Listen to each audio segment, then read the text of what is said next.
Muito bom dia, amigos ouvintes da Atitude Popular. Estamos começando mais uma edição do programa Democracia no Ar, um espaço dos movimentos sociais do Ceará. Obrigado pela audiência e muito obrigado aos apoios que recebemos da FETRACE, Mova-se, Sinfarce, Sintaf e o Show Advogados Associados. Além da Atitude Popular, o Democracia no Ar entra no ar em rede com a Web Rádio FETRACE. Obrigado aos amigos da FETRACE. Liberdade AM de Boa Viagem, todo o carinho, o abraço aqui ao povo de Boa Viagem que nos acolhe diariamente de segunda a sexta a partir das 10 horas da manhã. Agradecemos a audiência aqui no Democracia no Ar. Por ser uma rádio comunitária, Canudos FM, também de Boa Viagem, retransmite esse programa ao longo de sua programação normal. Também estamos entrando no ar agora, estamos aqui ao vivo junto com vocês, na página do Facebook do Movimento Democracia Participativa. Se quiser, participe, assista, venha nos prestigiar, venha participar do programa junto com a gente. O Democracia no Ar é um espaço para dar vez e voz aos esquecidos e criminalizados pelos meios de comunicação tradicionais. Aqui os sindicatos e as organizações em defesa do meio ambiente, os movimentos por direitos humanos e os defensores dos direitos difusos serão ouvidos e poderão se manifestar de maneira livre e independente, ouvir representantes de minorias e ampliar a voz de quem não possuía um canal de comunicação. Entra no ar agora Democracia no Ar. E na edição de hoje vamos receber a jornalista e militante de esquerda Marina Valente. Ela ainda não está aqui, mas está quase chegando. Também conosco, já aqui a postos, no microfone verde, o Clóvis Renato Costa Farias, que é doutor em Direito pela Universidade Federal do Ceará, com tese sobre os direitos fundamentais em âmbito sindical. Ele é tutor no grupo de estudos Boaventura de Souza Santos, no Ceará, no curso de Ciências Sociais da UFC e da Atrace. Ele tem experiência como professor de literatura, direito, processo do trabalho, sociologia jurídica, direito constitucional, mediação e arbitragem, direito sindical, tendo atuado em cursos de graduação, pós-graduação em direito, nas áreas trabalhista, processual e constitucional. Ufa, que currículo! Foi vice-presidente da Comissão de Direito Sindical da OAB Ceará até 2015.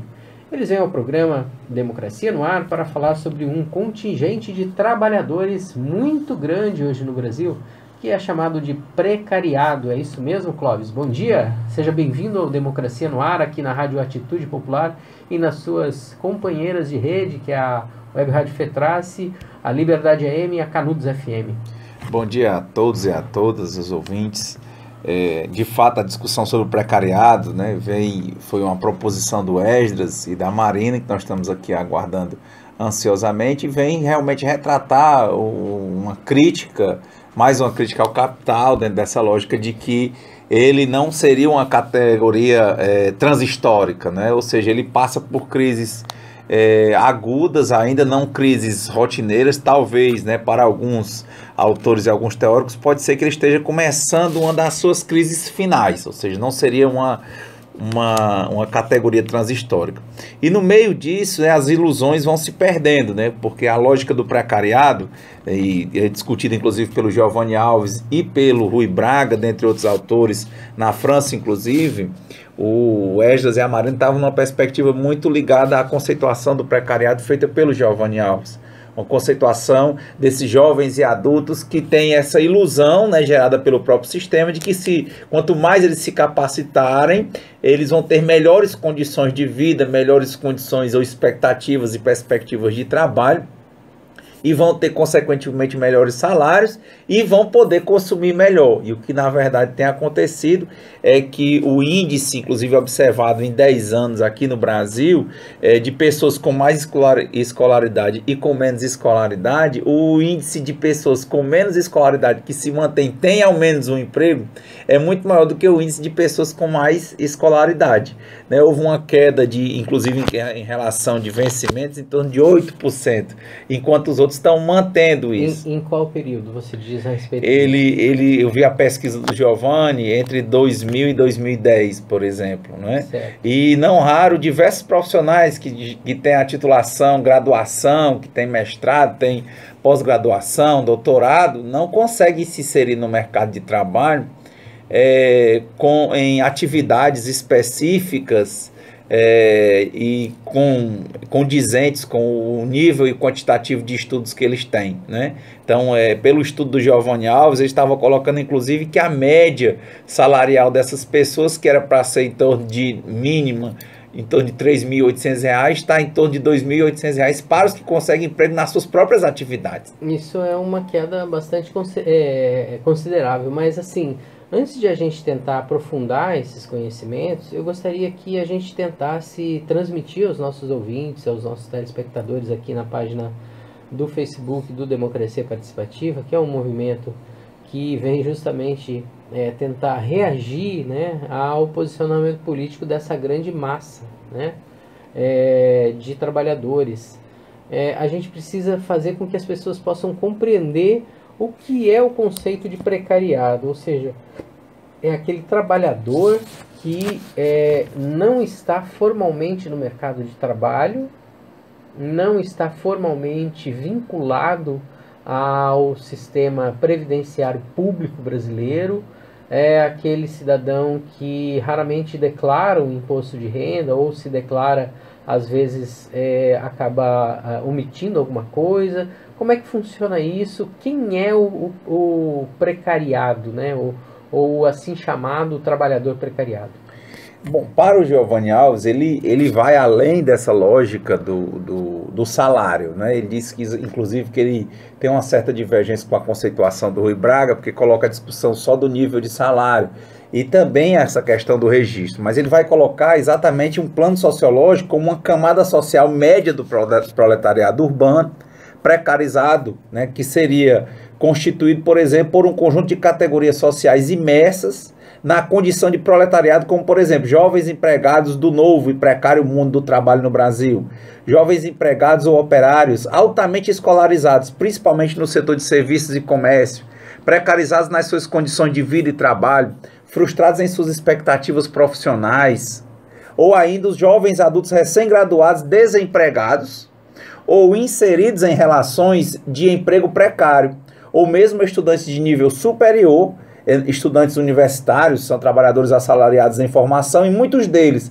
estudam e trabalham em condições de precariedade salarial. Então, além da lógica da precariedade, os que estão na informalidade, por exemplo, você encontra hoje diversos advogados, por exemplo, que deveriam estar numa condição, por exemplo, de empregados com carteira assinada, e não raro eles estão inseridos em realidades em que eles têm de se associar a outros, né, que também não têm uma pasta de clientes, não raro se associam a grandes escritórios que também não registram as suas carteiras de trabalho, e esses trabalhadores ficam numa situação de certa informalidade, recebendo por requisição de pagamento autônomo, né?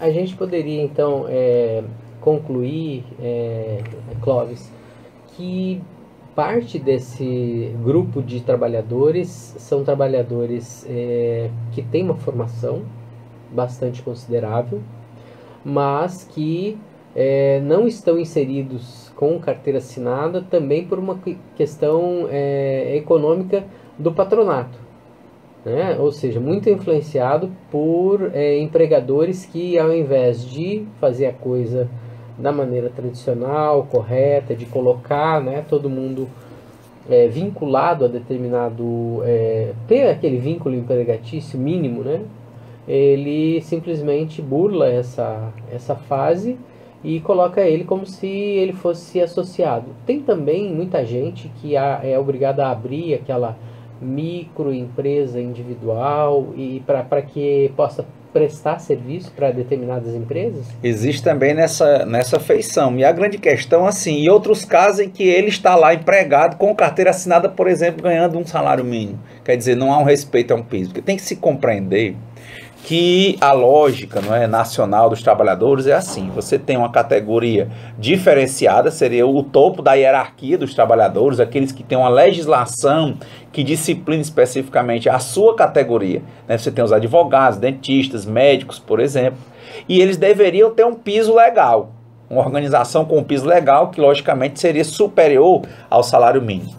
As demais categorias, mesmo que não sejam categorias diferenciadas, ou seja, que não tem uma regulamentação própria só para aquela categoria, elas se organizam, né? Daí a organização sindical, né, por exemplo, para que tenha um piso salarial, né, por exemplo, os próprios comerciários, né, eles se organizam, tem o sindicato dos comerciários, se a categoria não tivesse sindicato, a federação os representaria, se não tivesse federação, a confederação os representaria, para quê? Para que negociasse melhores condições de trabalho para aquela categoria organizada, ó, já diferente da diferenciada. E aí ela teria algo a mais do que o salário mínimo e várias garantias, como um piso salarial diferenciado, teria diversas garantias, como, por exemplo, cesta básica, plano de saúde, vários benefícios que seriam colocados nos instrumentos de negociação coletiva, principalmente na Convenção Coletiva de Trabalho, que é firmada entre o Sindicato dos Empregadores com o Sindicato dos Trabalhadores. Então seria um segundo nível, vale para toda a categoria. Filiados ou não filiados tem que cumprir. Aí já seria um segundo nível de categoria organizada que já teria uma condição melhor. E a maioria dos trabalhadores são aqueles que nem são da categoria diferenciada, regulamentada por lei própria. A maioria dos trabalhadores precarizados. Em regra no próprio Brasil.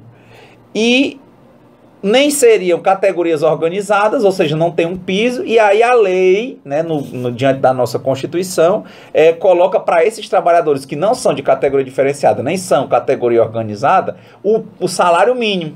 Então a lógica, né, básica é que ninguém poderia receber menos do que um salário mínimo. E aí o que é que você vai encontrando nas categorias e na figura do precariado? Pessoas que estariam ou deveriam estar em uma categoria melhor como categoria profissional diferenciada, já trabalhando ou em categorias organizadas, sendo por serem atividades similares, são absorvidos pela categoria organizada, já fica uma precarização dessa relação, ou não ficam nem na categoria diferenciada, nem na categoria organizada, e passam a ser trabalhadores em geral recebendo um salário mínimo. Então, por exemplo, você vai encontrar advogados, como nós tínhamos falado, que seriam categorias profissionais diferenciadas, que têm uma lei própria, um estatuto próprio. Você é advogado, você sabe Sou advogado. É o piso do advogado? O advogado, pasmem, né? No Brasil, ele não tem um piso, não é? Ele tem mas tem um piso estadual. Aí é que vem a lógica, né? Em alguns estados, né, conseguimos regulamentar o piso estadual. Por exemplo, você vai encontrar em Brasília, por 40 horas, ele é para receber R$ 1.500. Veja, é um piso já defasado. Você tem um projeto de lei aqui no estado do Ceará, que é para ser uma lei delegada, né, tem que vir de iniciativa do governador, e essa iniciativa nunca saiu, mas a OAB fez uma proposta, na época que nós estávamos na Comissão de Direito Sindical, inclusive eu fui o relator do projeto, a gente tinha um piso por 20 horas de trabalho para o advogado, na época era era quase R$ 2.200, né, para começar por 20 horas, tendo a hora extra, conforme o Estatuto da Advocacia, de 100%. Né? Então já seria um pli, né, para aquela categoria. Mas o que você vai encontrar é que essa lei no Estado não foi devidamente encaminhada nem votada. Então, de fato, no Estado do Ceará não tem um piso. Então, muitas vezes você vai encontrar advogados registrados. Eles estão trabalhando em uma determinada categoria, né, e a formalização deles é como se eles fossem daquela categoria, nem diferenciada e nem organizada. Então é nessa perspectiva que esses trabalhadores vão recebendo. Não raro você vai encontrar advogados com carteira assinada com um salário mínimo. Ou seja, ele já desceu em termos de padrões, né? Não ficando só na lógica salarial, porque ele sai de uma perspectiva de que ele foi estudar, que ele gastou, não raro hoje. Há uma proliferação muito grande de cursos de direito. Ele investiu, né, acreditando na lógica do sistema para que ele pudesse ser um trabalhador que teria melhores condições de oportunidade de trabalho, oportunidade de consumo, e teria um tipo de dignidade de vida melhor. Mas, na verdade, ele vai se inserir no mercado, ou ele não está trabalhando, ele está na expectativa numa massa de sobra, ou ele está trabalhando em algum escritório na condição de associado, em que ele não tem nenhum registro, nenhuma garantia previdenciária, ou qualquer tipo de estabilidade, ou ele está exatamente lá, como nessa lógica de associado, ou ele está em um tipo de empresa, às vezes até um próprio escritório mesmo, com a carteira assinada com um salário mínimo. Isso vale para muitas e muitas atividades no Brasil, né? Existe algum estudo que aponte, por exemplo, o tamanho desse contingente de trabalhadores? Mas em que categoria que você está falando? Em geral. O que tem se delimitado... Em determinadas categorias, pelo que você está me relatando aqui, a maior parte da categoria está nessa situação. Por exemplo, advogados. É raríssimo você encontrar advogados que sejam vinculados por vínculo empregatício a determinados escritórios.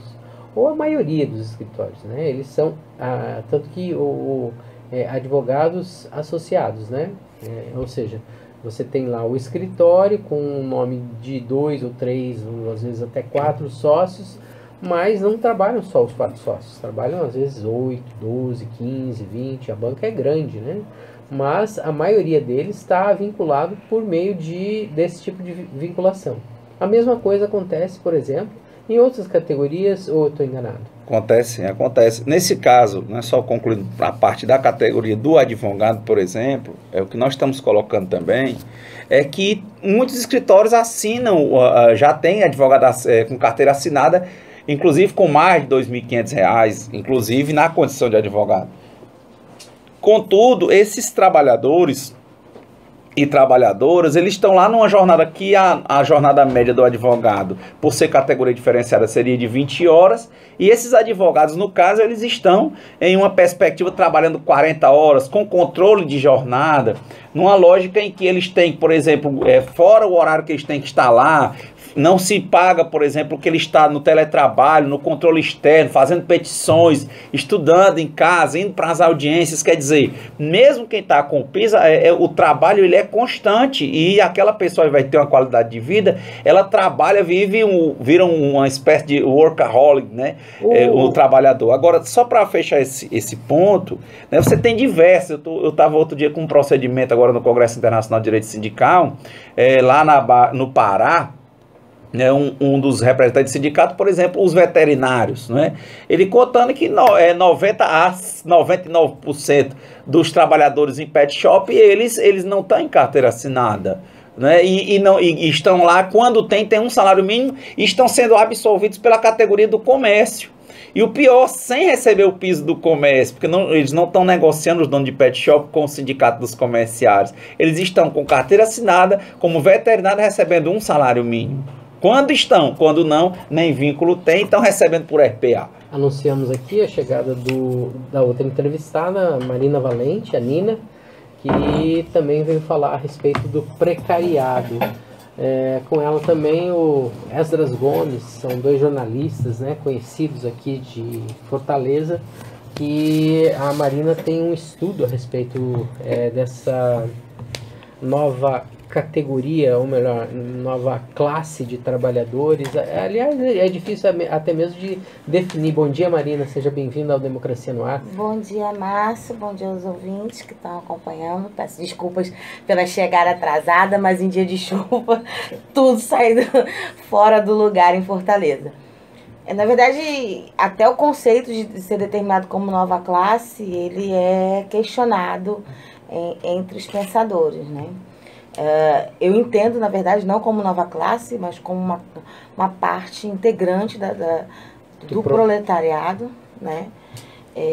E ainda percebo que ele tem uma dinâmica elástica social muito grande, de interseção com diversas nuances econômicas da nossa sociedade, como também podendo, inclusive, influenciar em termos de pensamento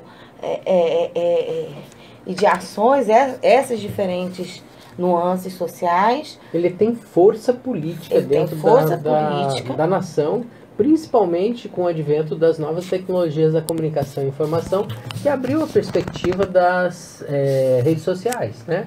Onde você quebra a hegemonia dos grandes veículos de comunicação e acaba tendo um espaço dentro daquilo que a gente chama de opinião pública, né? Na verdade, ou opinião publicada. É uma característica do precariado ser altamente urbano.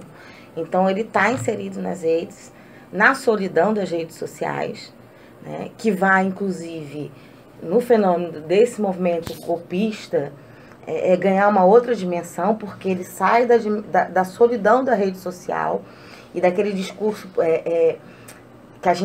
que nós da esquerda dizemos que é a indignação seletiva, e ele vai se encontrar um sentimento de pertença que ele não tem na sociedade, dentro dessas grandes manifestações, e além do sentimento de pertença, até um efeito de manada.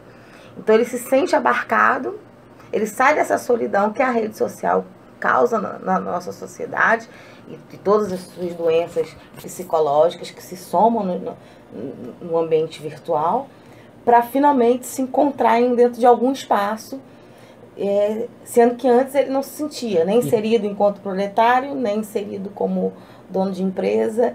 Ele está flutuando na sociedade e ali ele tem um sentimento de pertença abarcado. E tudo isso gerado a partir dessa ausência total de ele ter algum vínculo empregatício.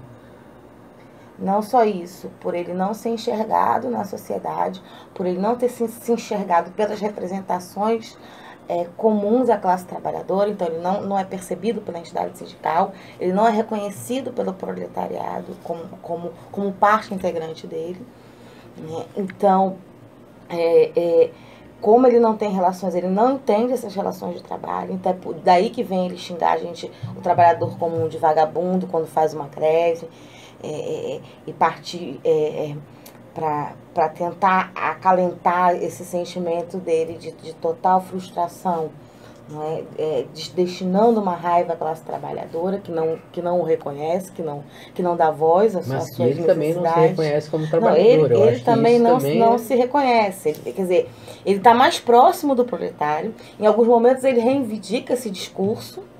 Ele diz assim: eu também sou trabalhador, eu trabalho muito, né? Eu trabalho muito, mas não tenho direito. Eu tenho, de repente, um pequeno negócio e eu tenho que pagar direito para um trabalhador, enquanto o grande empresário não paga. A gente entra na seara das sonegações, né? E aí ele fica nessa confusão constante de se encontrar nesse espaço social. E aí é que entra a minha noção, né, das coisas, porque eu não sou uma filósofa, eu não sou uma economista, eu não sou nem uma psicóloga, que eu acho que é um profissional que tem que analisar o fenômeno do precariado, mas como jornalista, ou comunicadora que nós somos, eu começo a perceber, estou tentando trazer esse debate para o movimento sindical, porque é hora da comunicação sindical e da linguagem do sindical, da linguagem trabalhista, conseguir criar ferramentas para chegar para esse proletário e dizer: eu entendo a sua dor e a gente tem que dialogar. Clóvis, você tem a mesma visão essa que a Marina nos trouxe aqui agora? Você tem algum comentário a fazer a respeito do que ela colocou? Eu continuei pensando nas categorias, né? São as mais variadas. Enquanto eles não estavam aqui, tínhamos falado sobre advogados, tínhamos falado sobre médicos veterinários, e teve uma categoria muito interessante nessa postura de governo, nessa lógica do rentismo, né? Esse tratamento uniforme no sentido de continuar precarizando as relações de trabalho em si. Eu lembrei do programa Mais Médicos, por exemplo. Um dos grandes questionamentos com relação à constitucionalidade da lei que instituiu o programa Mais Médicos era esse: pagava R$10.000 ao trabalhador, mas ele não era visto como trabalhador, né? Ele tinha um contrato, e que era um contrato de estudo. E ele, como assim? Ele é um médico, ele é graduado e ele tinha um contrato de estudo para fazer uma suposta especialização. Como é que ele ia fazer especialização no interior se na cidade, na capital, não tem médicos suficientes, muito menos professores? E como é que ele ia ter essa capacitação, especialização no interior, se na verdade no interior não tinha, era médico? E ele ia lá, ao invés de estudar, ele ia para ser um trabalhador. E na realidade, um médico, mesmo ganhando R$10.000, ele não tinha diversas outras garantias. Ele não tinha previdência, ele não tinha fundo de garantia por tempo de serviço. Se ele tivesse qualquer acidente, por exemplo, ele não ia ser coberto pela Previdência Social, e por estar ganhando R$10.000, ele já achava que estava numa condição melhor, que seria distante do proletariado em geral, que recebe em média um salário mínimo, mas ele estava com a condição precarizada. Então ele não se enxergava naquela relação, e aquele tipo de salário que ele recebia, que não, na verdade era uma bolsa de estudos, né? Aquele tipo de vencimento que ele recebia ainda era temporário. Então, quer dizer, ele não se firmaria no lugar, ele não ficaria, não poderia criar laços, ele não teria um tempo a mais, né, daquele dinheiro. Em alguns casos, parte do dinheiro tinha que retornar para o país de origem daquele médico, né? Quer dizer, veja a contradição psicológica, inclusive, que gera na cabeça dessa pessoa, né? Ele não se acha um profissional comum, porque ele era o único médico naquele interior, por exemplo, no estado do Ceará, 184 municípios, né? Muito mais de 160 que estavam no programa Mais Médicos. Ele era o único médico do interior, que era para estar sendo um médico empregado, com uma jornada de trabalho de 20 horas, mas ele tinha uma jornada permanente, recebendo um vencimento que não tinha qualquer garantia por um tempo definido, e depois ele tinha que voltar para o seu país de origem, continuando sem condições. Então ficava difícil para ele, por exemplo, criticar a sua condição enquanto trabalhador, enquanto ser humano, enquanto dignidade, montar laços, quer dizer, vai viver de 2 em 2 anos, 2 anos numa cidade, 2 anos em outra cidade, em situações em que não havia qualquer estrutura, não tem hospital, não tem equipamento, né? Uhum. Então as perspectivas são muito amplas, para além da questão salarial, né? Essa própria questão da instabilidade, da insegurança que essas pessoas têm no dia a dia. E aí a gente entra com um outro porém, né? A questão que você levanta agora, que é a questão do Mais Médicos, ela é uma questão que é também a precariedade sendo institucionalizada pelo próprio Estado, né? Ou seja, para tentar resolver determinado problema, o Estado vai lá e corta os direitos de determinada classe de trabalhadores. Professores, hoje você tem mais de 70% em alguns estados do quadro de professores do estado e do município como professores temporários, professores substitutos. Nas universidades federais também, na verdade, eu estava ontem mesmo discutindo a questão do precariado em casa. A minha mãe ressaltou, falou assim, olha, uma das coisas que o governo Lula fez, e ele é responsável por isso também, é ter criado dentro da Universidade Federal categorias diferenciadas de direito para os professores. Então, antes você tinha uma categoria que era única, que tinha um sindicato forte, e hoje você tem uma nova geração de professores universitários não querendo se sindicalizar, e inclusive adeptos a teorias de extrema-direita, seguidores de Bolsonaro e assim por diante. Que na perspectiva deles, é o que eles têm. A situação está tão precária que eles precisam, de alguma forma, trabalhar para vender sua força de trabalho para obter algo para que eles acham, né, numa lógica fetichista, né, de que as pessoas só são trabalho, dinheiro e consumo, né, eles têm esse feitiço na cabeça. Então, aliás, como é que eles vão criticar? Se a gente levar em consideração ao longo dos 13 anos de governos comandados pelo PT, mas que tinha algum tipo de espectro de esquerda dentro, né, do próprio governo, a gente vai perceber que não houve, por exemplo, uma conscientização dos trabalhadores de que eles são trabalhadores e de que o salário vai além do que é apenas a nossa capacidade de consumo, né? Eu acho que a gente não tem a pertença, né, de ser, por exemplo, um cidadão, né, e ir atrás dos seus direitos, ou uma pessoa que vai atrás de uma formação melhor, ou uma pessoa que vai atrás de uma sociedade mais completa. Mas eu gostaria de pedir licença aqui aos nossos convidados e fazer o nosso breve intervalo, ao vivo e a cores, aqui é comigo mesmo falando, né? Você está ouvindo o programa Democracia no Ar, um programa do Movimento Democracia Participativa. Estamos ao vivo no canal do Facebook, Democracia Participativa, e TV do Habilidoso.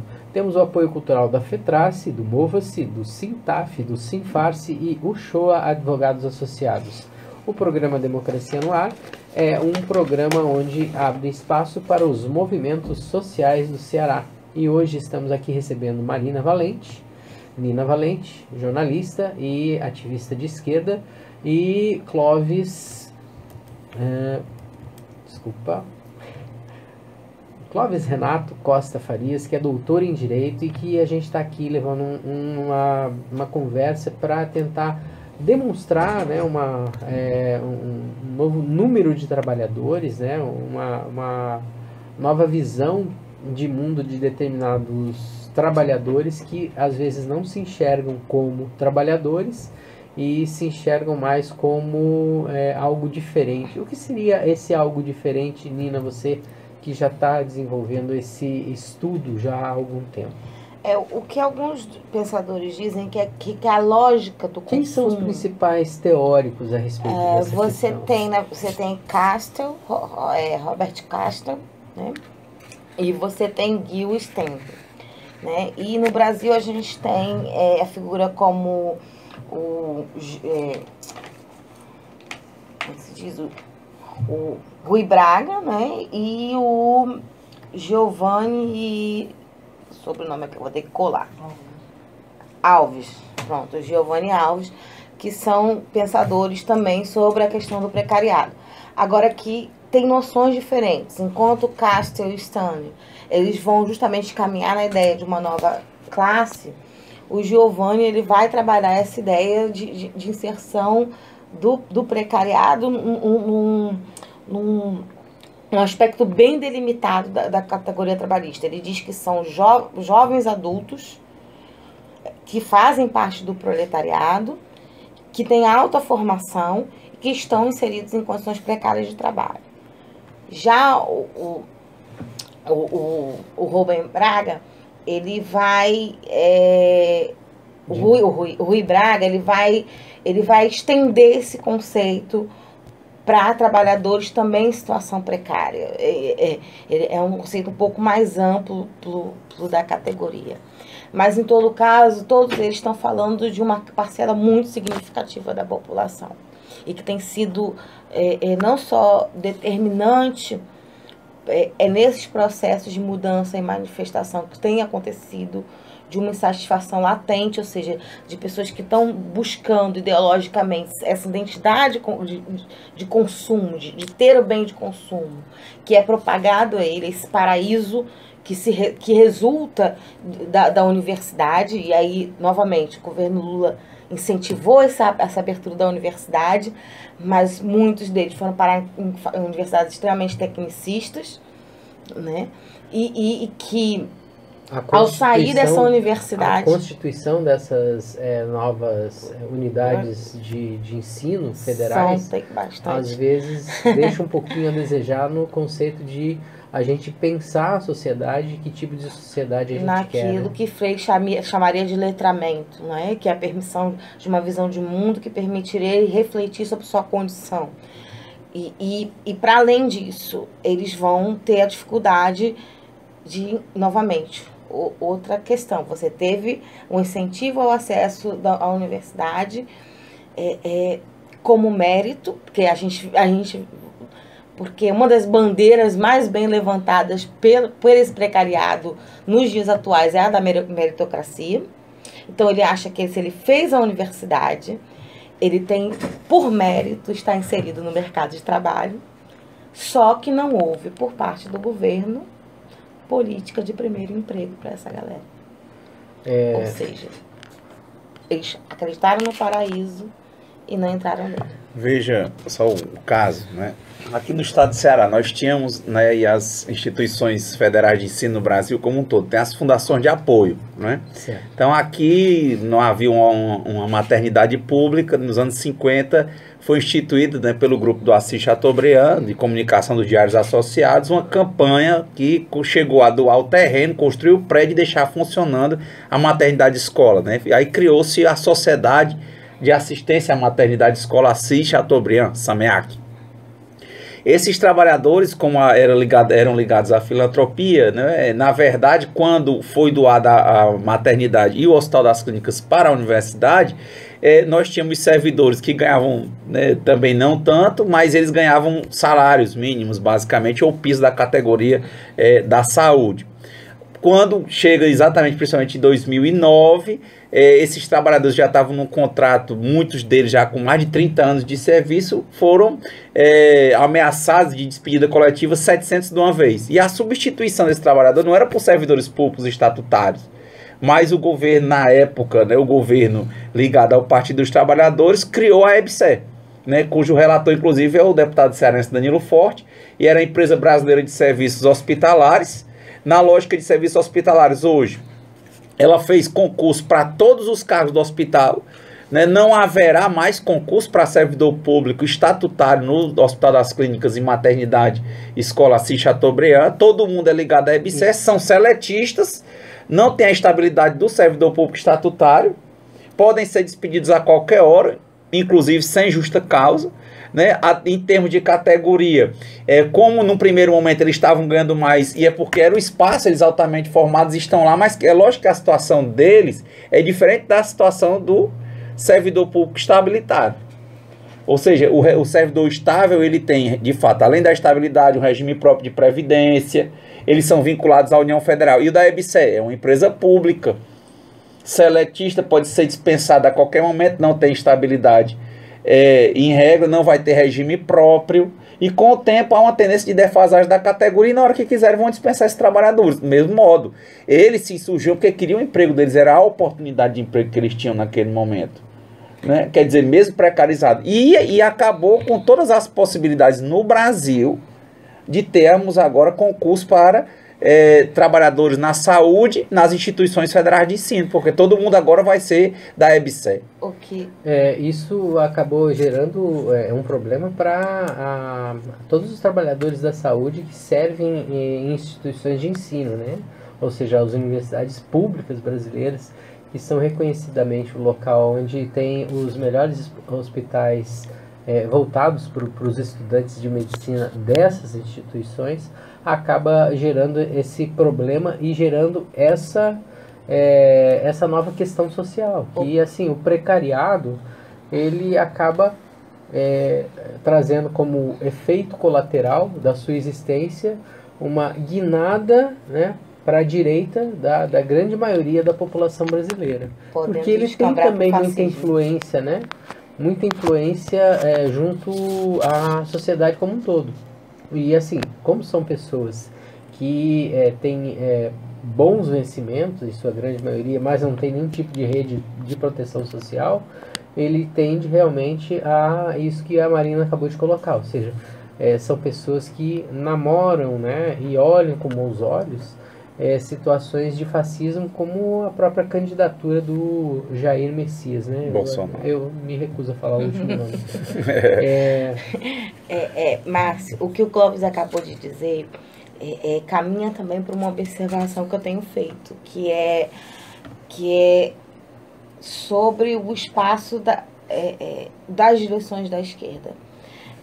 Quando a gente vai olhar para o servidor público, a gente tem vindo um fenômeno dos cargos comissionados, que são uma condição de precariado, assim como são os estagiários, assim como são os bolsistas, buscando ser inseridos como terceirizados, que de certa forma é uma outra condição de precariado, mas uma condição de precariado que possui mais direitos trabalhistas assegurados do que os comissionados. E aí, quem são esses comissionados? São pessoas de indicação política. E quando a gente olha para as direções partidárias da esquerda, pelo menos aqui no estado do Ceará, que é onde eu posso falar com uma certa autonomia, você vai ver uma grande camada de trabalhadores precariados, que é gente que tem uma boa formação, alguns deles lideranças estudantis da universidade em décadas anteriores, certo? Que tem inclusive a formação política que boa parte do precariado não possui, e acha que possui, mas não possui.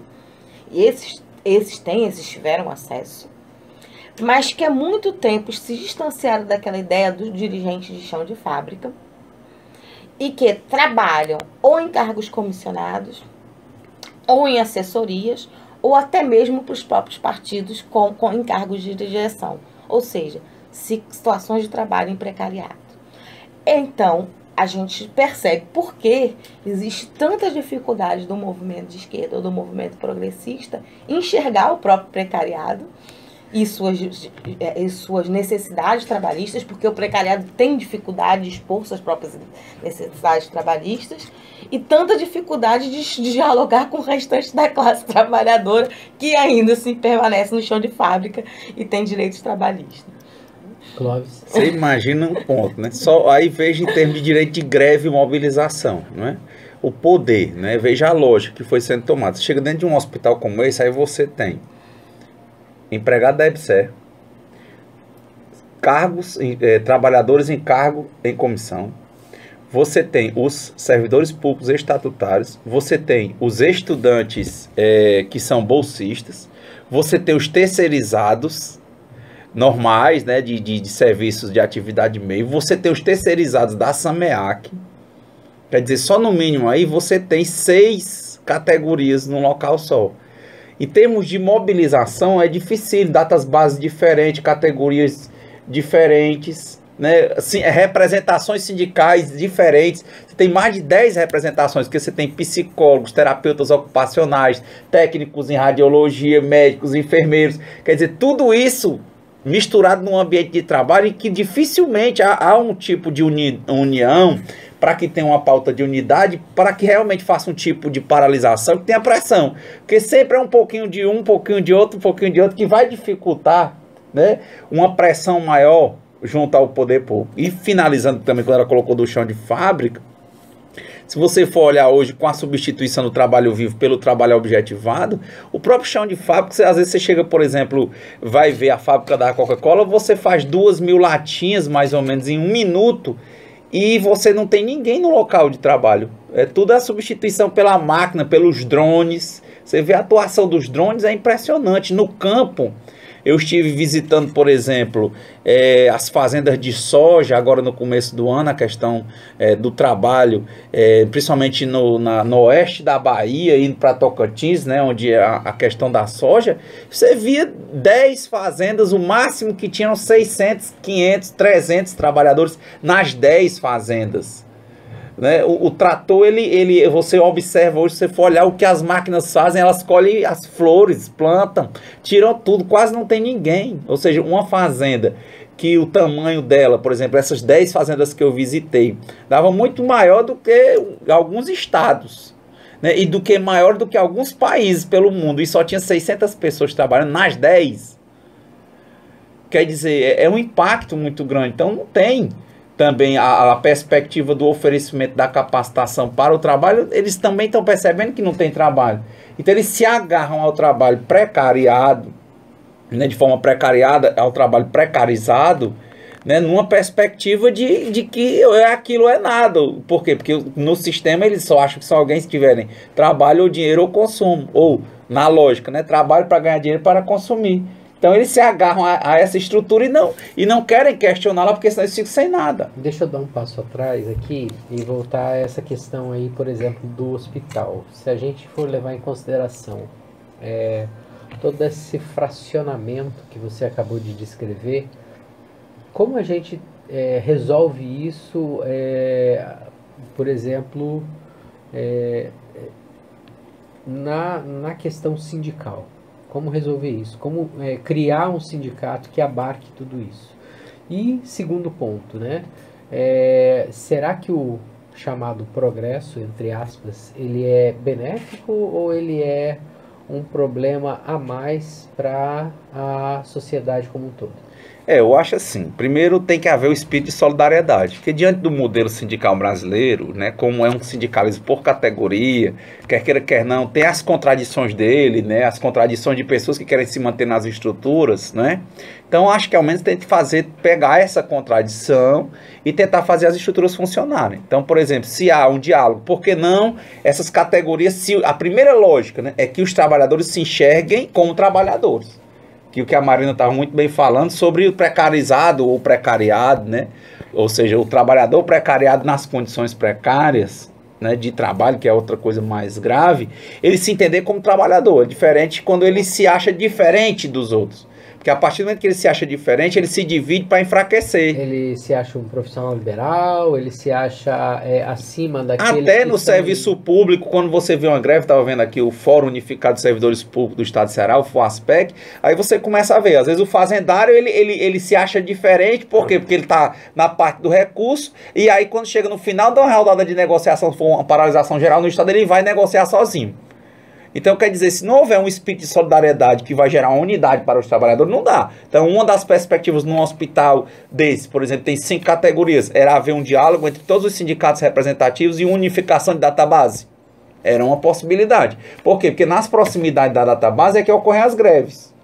né? Mas de regra não há sequer um diálogo para isso, não há um fórum dos trabalhadores nesses tipos de ambiente. Então talvez uma unificação de database, todo mundo vai unificar para quando? Tem que ser um momento em que no hospital seja mais nevrálgico do que outros momentos. Por quê? Porque o hospital vai se sentir de certa forma mais ameaçado e mais aberto à negociação se todo mundo tiver condição de parar legalmente reconhecido no mesmo período. E isso aí deve haver uma concatenação de interesses, né, de lógicas, junção de forças, uma paralisação em bloco, todo mundo se respeitando enquanto trabalhador. Então, lógico, juntar, se você não conseguisse juntar, no mínimo, que eu acho possível, os seletistas com os estatutários, no mínimo juntar todos os seletistas.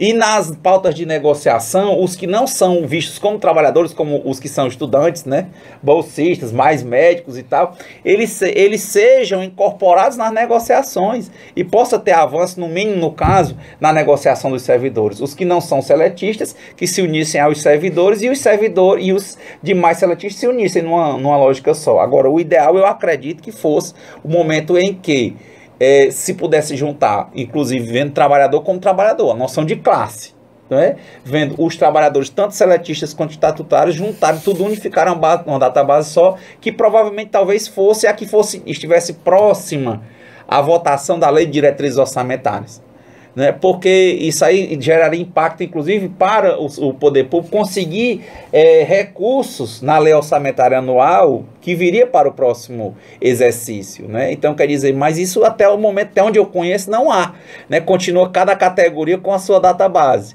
E os estatutários se vendo como diferentes dos seletistas. O da EBSER, seletista precarizado, se vendo melhor do que o outro seletista que é assalariado, que é o dessas empresas CRIAT, como outras que são terceirizadoras. Então, quer dizer, enquanto o trabalhador não tiver uma percepção dele próprio enquanto trabalhador e que as entidades sindicais não têm uma percepção macro, que eles têm que se unir para se fortalecerem, né, e houver um espírito de solidariedade, fica difícil, né, essa tipo de relação. E ele vender o discurso, quer dizer, o próprio trabalhador fazer o discurso de que ele é diferente, achando que aquilo para ele é bom, quando na verdade era muito melhor ele ter um senso de classe. Na verdade, a solução que quase todas essas pessoas que estão escrevendo sobre precariado caminham é justamente essa questão da unidade de classe. A percepção do precariado não enquanto classe burguesa, então é uma retirada ideológica, e a percepção dele enquanto classe de trabalhadores, e a unificação a partir disso, um auxílio dessa classe organizada já em facilitar que o precariado encontre a sua voz e se identifique com as suas pautas de reivindicação, porque a reivindicação do precariado nesse momento ela é extremamente difusa. Não é à toa que algumas dessas manifestações do precariado, que como foram o May Day, mais se assemelhavam aos Love Paredes, né, como exemplo da parada gay, do que necessariamente os desfiles tradicionais de esquerda, né? E a gente viu isso aqui no Brasil acontecer da mesma forma, aquela dancinha, né, fora Lula, fora Dilma, fora PT, que nós da esquerda tradicional não entendemos, achamos esquisito, ironizamos, debochamos. É uma forma característica da manifestação do precariado. Por quê? Porque ele utiliza de simbologias pop, ele nega a esquerda tradicional, assim como ele nega também, em alguns momentos, a direita tradicional. Ele não se enxerga nem um nem de outro, né? Então ele sai para essas vertentes, ele explode, ele vaza o tecido social. E aí, além disso, me chama a atenção a dificuldade que a esquerda tem de enxergar esse precariado para além da problemática trabalhista da relação de trabalho ou econômica, mas também dentro dessa problemática de campo maior social. Então, acho que é preciso enxergar essa dimensão dos danos, não é, que está se causando na sociedade, enxergar o papel desse precariado nesse golpe, entender a força política que ele joga, não é? E criar justamente ferramentas de diálogo com eles, enquanto, na verdade, nesse momento nós estamos fazendo tudo errado. em termos de comunicação. Eu queria pedir licença aos nossos convidados para a gente poder falar aqui a respeito de algumas coisas, né? Lembrando que depois de amanhã, em Curitiba, a gente vai ter o dia 10 de maio, um momento histórico aqui para o Brasil, onde vai ter finalmente o enfrentamento de um juiz de primeira instância com o ex-presidente Lula. E a gente não sabe exatamente aonde vai parar, mas existe um grande movimento, Brasil afora, de trabalhadores, de integrantes de movimentos sociais que estão se dirigindo à capital do Paraná, lá em Curitiba, onde vai acontecer essa oitiva, né? Afinal de contas, Lula está sendo processado pelo juiz de primeira instância, Sérgio Moro, por ele ter cometido algum crime no ambiente aí de investigação da Lava Jato. Lembrando que além disso, né, desses 3 dias, né, 8, 9, 10, hoje, amanhã e quarta-feira às 14 horas ele vai ser ouvido, muita gente está se dirigindo para Curitiba. E infelizmente o clima que está sendo criado lá é um clima de enfrentamento, um clima de revolta, e isso não é nada bom, né? Nós damos ciência aos nossos ouvintes telespectadores do curso de Introdução ao Marxismo, Materialismo Histórico Dialético, que está acontecendo na FACED, né? A Faculdade de Educação aqui da UFC, no Núper, na sala 1. O primeiro dia foi no dia 4. Teremos encontros ainda no dia 11, dia 18, dia 25 e dia 1º de junho. Esses 3 primeiros dias citados são ainda no mês de maio. E as temáticas são História do Materialismo, Materialismo e Economia, Materialismo e Política, Materialismo e Dialética e Método em Marx, né? São professores todos da UES e da UFC. E esse curso vai acontecer nesse espaço aí. Quem tiver mais interesse em aprofundar, pode procurar o Instituto Marx e Engels, tudo junto, Instituto Marx e Engels, como extensão do Facebook. Ou o telefone código de área 859-8832-2561. Temos também aqui um mini curso temático Cidadania em Pauta, Movimentos Sociais e Resistência. Vai acontecer nos dias 16, 17 e 18 agora de maio, né? 16 de 8 às 12, né? Das 8 ao meio-dia. Dia 17 das 14 às 18 e no dia 18 das 18 às 22 horas. Esse mini curso temático Cidadania em Pauta e Movimentos Sociais e Resistência terá como palco o auditório professor Aloysio Cavalcanti da UES, né, lá na CESA. Terá uma carga horária de 20 horas e todos que participarem efetivamente dos 3 dias receberão certificados. Também vai acontecer aqui no Brasil, né, mais especificamente em Brasília, o primeiro encontro nacional de juízes e juízas negros, né? A identidade negra na magistratura brasileira, de 10 a 12 de maio, ou seja, de quarta-feira a sexta-feira dessa semana, lá em Brasília, com a organização e a realização da AMAGIS, que é a associação desses juízes. Temos também aqui uma oficina gratuita com comprovante de participação do Transpassando, a oficina A Importância de Estratégias de Prevenção ao HIV e outras infecções sexualmente transmissíveis, IST, dentro de um contexto de diversidade sexual. Facilitadoras são a Yolanda Santos e a Labelle Rainbow. As inscrições podem ser encontradas na internet.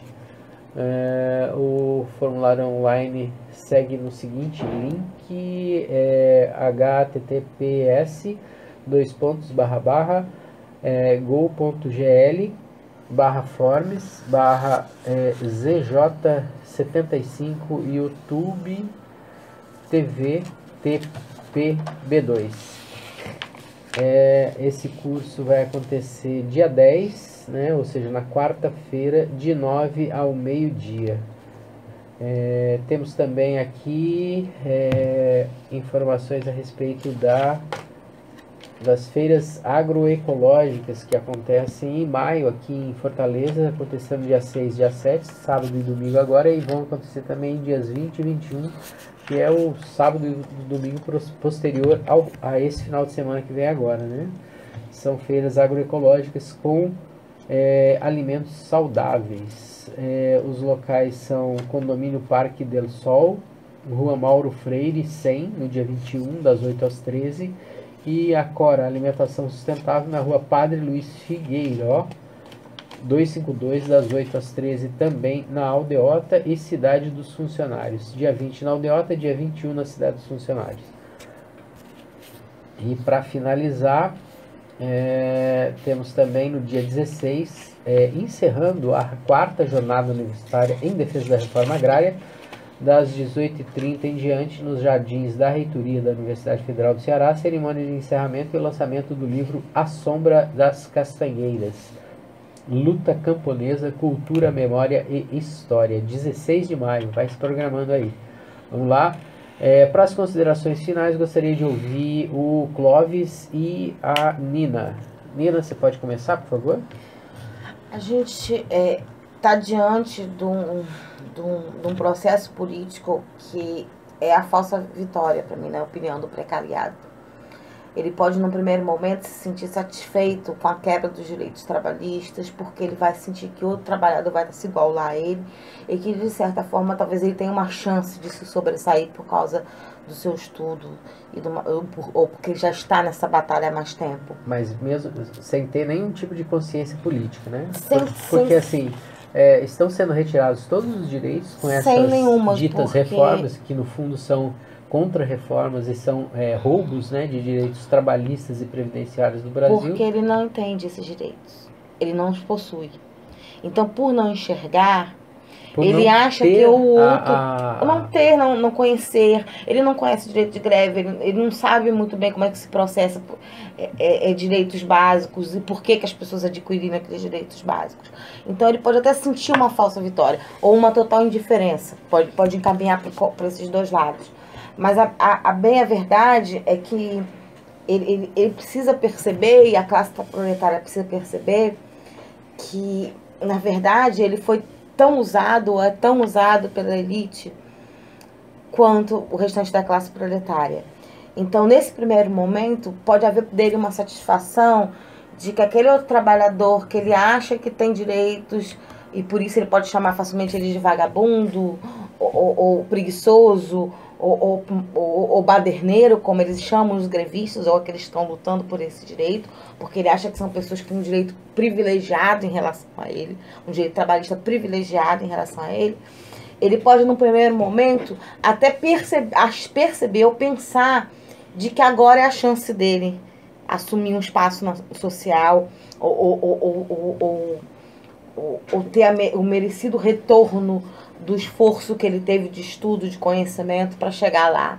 Ou ele pode simplesmente ignorar esses direitos e se calar, enfim, não conseguir ter um sentimento de empatia com o restante da classe trabalhadora. Mas ele foi tão usado quanto o restante da elite, quanto o restante da classe proletária pela elite. Então, um momento ou outro, ele vai perceber que, na verdade, o que está acontecendo com esse processo de golpe de retirada de direitos é transformar toda a classe trabalhadora na condição de precariado. Então, a pessoa, ao invés de ser costureira numa fábrica, ela vai abrir sua pequena indústria de costura dela e a família, ou ela mesma, sozinha, para estar costurando, para estar vendendo por baixos valores e trabalhando em péssimas condições, sem jornada, sem direito trabalhista algum, sem aposentadoria, para vender para a grande indústria. Então é isso que esse golpe está fazendo, transformando a classe trabalhadora inteira em precariado. Então é preciso que o restante do proletariado entenda isso e se some ao precariado, e o precariado perceba a sua condição de proletário para se unir, porque no final das contas, ao transformar todos em precários, como a elite brasileira deseja, ela na verdade não vai estar nem ao menos igualando a condição do trabalhador no que nós temos de precariado atual, mas igualando praticamente no trabalho análogo à escravidão. Então nós vamos ter uma condição muito grande de miséria no país e uma opressão ainda maior sobre a classe do precariado, ou seja, o trabalhador precariado. Então é hora de uma resistência para evitar que essa desilusão causada por esse avanço dessa opressão sobre o precariado descambe o nosso país, inclusive numa situação de fascismo instituído.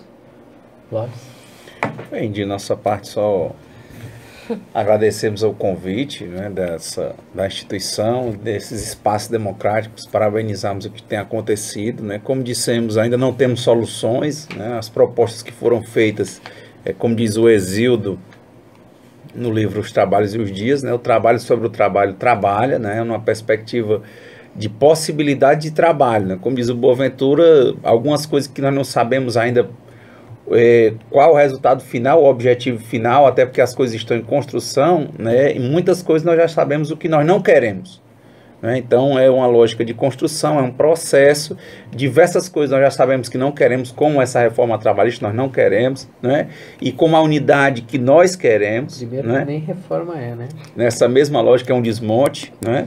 Então nessa mesma perspectiva agradecemos o espaço de debate e de alguma forma esperamos que os ouvintes, né, multipliquem isso numa salutar corrente do bem.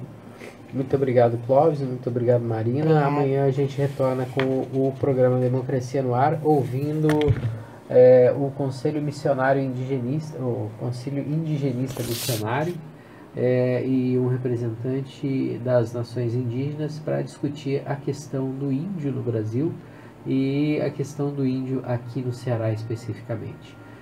Agradecemos a sua audiência, amigo ouvinte, informando ainda que o programa Democracia no Ar, que você acabou de ouvir, aqui na sua web rádio Atitude Popular, com retransmissão pelas rádios Liberdade AM 1310 e web rádio Fetrace, tem apresentação e produção de Márcio Rodrigues, participações especiais de Antônio Carlos de Souza Júnior, abertura e técnica com Jonathan Neto, que não se encontra nos estúdios por estar com chikungunya. Democracia no Ar, um programa do movimento Democracia Participativa, apoio cultural da Fetrace, Mova-se, Sinfarce, Sintaf e o Shoa Advogados Associados. Amanhã retornamos com mais um programa. Obrigado pela audiência. Grândola Vila Morena, terra da fraternidade, o povo é quem mais ordena, dentro de ti a cidade, dentro de ti a cidade, o povo é